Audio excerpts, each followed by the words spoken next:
শরীর খারাপ থাকার জন্য তোমাদের মাঝে অনেক দিন কোনো ভিডিও দিতে পারিনি, তাই আজ ভাবলাম একটা ভিডিও দেওয়াই যাক।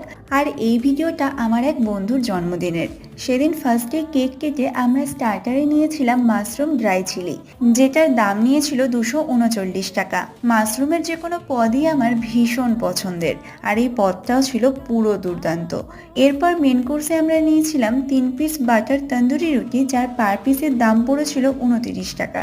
সাথে ছিল স্টিম রাইস আর হান্ডি চিকেন। হান্ডি চিকেনে 4 পিস স্ট্যান্ডার্ড সাইজের চিকেন ছিল, আর দাম পড়েছিল 269 টাকা। এখানের প্রতিটা রান্নাই আমাদের ভীষণ ভালো লেগেছে। প্রতিটা রান্না ছিল একদম ফ্রেশ আর স্বাদ ছিল দুর্দান্ত। অ্যাম্বিয়েন্স নিয়ে তো কোনো কথাই হবে না, এত সুন্দর ডেকোরেশন। তাই অ্যাম্বিয়েন্স আর ফুড কোয়ালিটি দুটো মিলিয়েই পুরো 5-এ 5। আমার তো যাওয়ার আবার ইচ্ছে রইল। আর এই লোকেশনটা হলো ফিশ এক্সপ্রেস, শাহপুর বাইপাসের একদম সামনে। চলো আজকের মতো আসি তাহলে, টাটা।